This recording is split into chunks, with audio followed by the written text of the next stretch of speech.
waxay awoodi lahayd ama la siin lahayd ama loo qoori lahayd dadka reer banaadir in ay council loo dhiso oo ay maayirkooda civil services ugu sameeya ay doortaan intaasaa loo samayn lahayd marka horta waxay la tahay bal sidaad bal senators intaad soo marka waxaa dadka siyaasadda ku jira nin siyaasiya oo dadka cod kaga raba oo raba inuu problem abuuro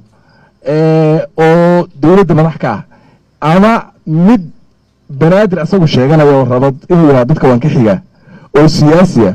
oo raba inuu ama prime minister ku helo ama hawl kale ku helo ama dan kale ku helo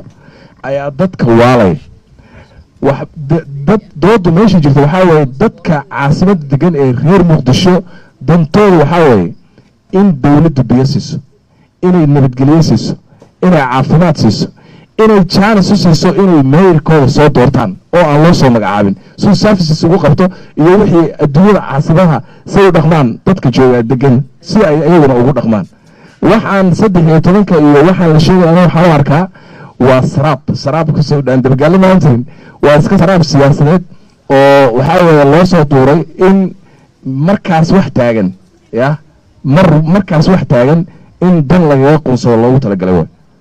wax micno weyn uu keenayna ma jirto caadifadii aan sheegay iyo booskii halka milyanaha ya wax uu qaaliyoobay aan la garanayn